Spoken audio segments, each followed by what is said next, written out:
بسم اللہ الرحمن الرحیم۔ حضرت علی رضی اللہ تعالیٰ عنہ نے فرمایا، میاں بیوی کی یہ 3 عادتیں گھر میں غریبی لاتی ہیں۔ ایسے کون سے 3 کام ہیں جو میاں بیوی کے کرنے سے گھر میں پریشانی آتی ہیں؟ اس بارے میں حضرت رضی اللہ تعالیٰ عنہ کا فرمان سنیے اور اس ویڈیو کو آخر تک ضرور دیکھیے گا۔ میاں بیوی کے 3 کام گھر میں غربت لاتے ہیں۔ یہ 3 کام کبھی مت کرنا، اگر کرو گے تو یاد رکھنا غربت کا سمندر تمہارے گھر کو ڈبو کر رکھ دے گا۔ تم لوگ غربت کی دلدل میں پھنستے چلے جاؤ گے، پریشانیوں اور مصیبتوں کی دلدل میں دھس جاؤ گے، اس طرح دھسو گے کہ کوئی راستہ ہی نہیں ملے گا۔ آخر وہ 3 کام ہیں کون کون سے جن کو کرنے سے انسان تنگ ہو جاتا ہے، انسان مصیبتوں اور مختلف بیماریوں میں مبتلا رہتا ہے، سونے کی اینٹوں سے بنایا ہوا گھر جہنم کے گڑھوں میں سے ایک گڈھا بن جاتا ہے۔ آخر میاں بیوی کے وہ 3 کام ہیں کون کون سے؟ آئیے حضرت علی رضی اللہ تعالیٰ عنہ سے جانتے ہیں کہ وہ 3 خطرناک کام کون کون سے ہیں۔ ایک شخص بڑی دور سے حضرت علی رضی اللہ تعالیٰ عنہ کے پیچھے نماز پڑھنے آتا تھا۔ ایک مرتبہ وہ اچانک غائب ہو گیا، اچانک کہیں چلا گیا اور یہ معلوم نہیں کہاں گیا۔ کچھ دن بعد حضرت علی رضی اللہ تعالیٰ عنہ کہیں لمبے سفر کو گئے، واپسی پر آپ تھکے ہوئے تھے۔ آپ رضی اللہ تعالیٰ عنہ نے ایک گھر دیکھا، گھر کی ایک دیوار دیکھی، اسی راستے پر آپ رضی اللہ تعالیٰ عنہ گھوڑے سے نیچے اترے، دیوار کے ساتھ ٹیک لگا کر بیٹھ گئے۔ جیسے ہی آپ رضی اللہ تعالیٰ عنہ دیوار کے ساتھ ٹیک لگا کر بیٹھے، آپ رضی اللہ تعالیٰ عنہ نے سنا اس گھر سے ایک عورت کے رونے کی آواز آ رہی ہے۔ اس کا شوہر اسے مارتا چلا جا رہا ہے، ڈانٹتا چلا جا رہا ہے، گالی گلوچ کر رہا ہے، تانے دے رہا ہے کہ او بدبخت، جب سے تو میرے گھر میں آئی ہے میں غریب ہو گیا ہوں، جب سے تو میرے گھر میں آئی ہے تنگیوں کو ساتھ لے کر آئی ہے، پریشانیوں کو ساتھ لے کر آئی ہے، امیری کے جنازے نکل گئے اور غربت عروج پر آ گئی، تو میرے لیے قیامت بن کر آئی تھی، تو میرے لیے عذاب بن کر آئی تھی۔ بیوی آگے سے رو رہی ہے۔ حضرت علی رضی اللہ تعالیٰ عنہ نے جب سنا، آپ اٹھے، ان کے گھر کا دروازہ کھٹکھٹایا، وہ شخص باہر نکلا تو دیکھ کر پتہ چلا یہ اسی شخص کا گھر ہے جو میرے پیچھے نماز پڑھتا تھا اور اچانک غائب ہو گیا تھا۔ حضرت علی رضی اللہ تعالیٰ عنہ نے فرمایا، اپنی بیوی کو لے کر آؤ۔ اس کی بیوی آ گئی، دونوں سامنے کھڑے ہیں۔ اب حضرت علی رضی اللہ تعالیٰ عنہ نے فرمایا، یہ بتا بیوی کو کیوں ڈانٹ رہا ہے، بیوی کو کیوں رلا رہا ہے، کیوں تڑپا رہا ہے؟ اس نے کہا، یا علی رضی اللہ تعالیٰ عنہ، یہ بدبخت جب سے میرے گھر میں آئی ہے دوسری عورتیں بچے جنم دیتی ہیں، بچے پیدا کرتی ہیں، اس نے غربت پیدا کی ہے۔ دوسری عورتیں بیٹیاں پیدا کرتی ہیں، رحمت پیدا کرتی ہیں، نعمت پیدا کرتی ہے، اس نے میرے لیے زوال پیدا کیے، اس نے میرے لیے غربت کو پیدا کیا۔ جب سے یہ آئی ہے رزق کے تمام دروازے بند کر دیے گئے ہیں، میں تو دن بدن غریب تر ہوتا چلا جا رہا ہوں۔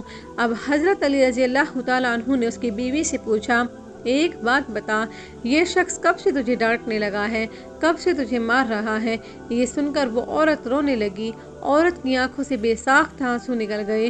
عورت رو کر کہنے لگی، یا امیر المومنین رضی اللہ تعالیٰ عنہ، جب سے میں اس گھر میں آئی ہوں مجھے ایسا لگتا ہے کہ میں گھر میں نہیں آئی بلکہ جہنم میں آئی ہوں۔ مجھے ایسا لگتا ہے جیسے جیتے جی اللہ نے مجھے جہنم میں پھینک دیا ہو۔ وہ اس طرح کہ جب سے میں اس گھر میں آئی ہوں میرا شوہر مجھے تانے دینے لگا کہ تیرے باپ نے مجھے دہیز نہیں دیا، کیونکہ میرا باپ غریب تھا، میرے باپ کے پاس کچھ نہیں تھا۔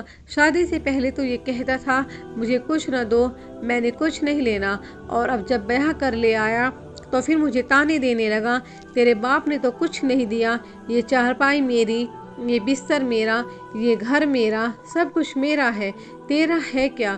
مجھے تانے دینے لگا اور غیر عورتوں کے سامنے مجھے بے عزت کرتا ہے، غیروں کے سامنے میری تذلیل کرتا ہے، مجھے رسوا کرتا ہے۔ اس نے کبھی بھی میرے ساتھ پیار سے بات نہیں کی۔ آخر میں بھی تو انسان ہوں، ہر عورت کی خواہش ہوتی ہے کہ اس کا شوہر اس سے پیار سے بات کرے، محبت سے بات کرے، پیار بانٹے، اخلاق بانٹے، لیکن اس کے اندر نہ تو میں نے پیار دیکھا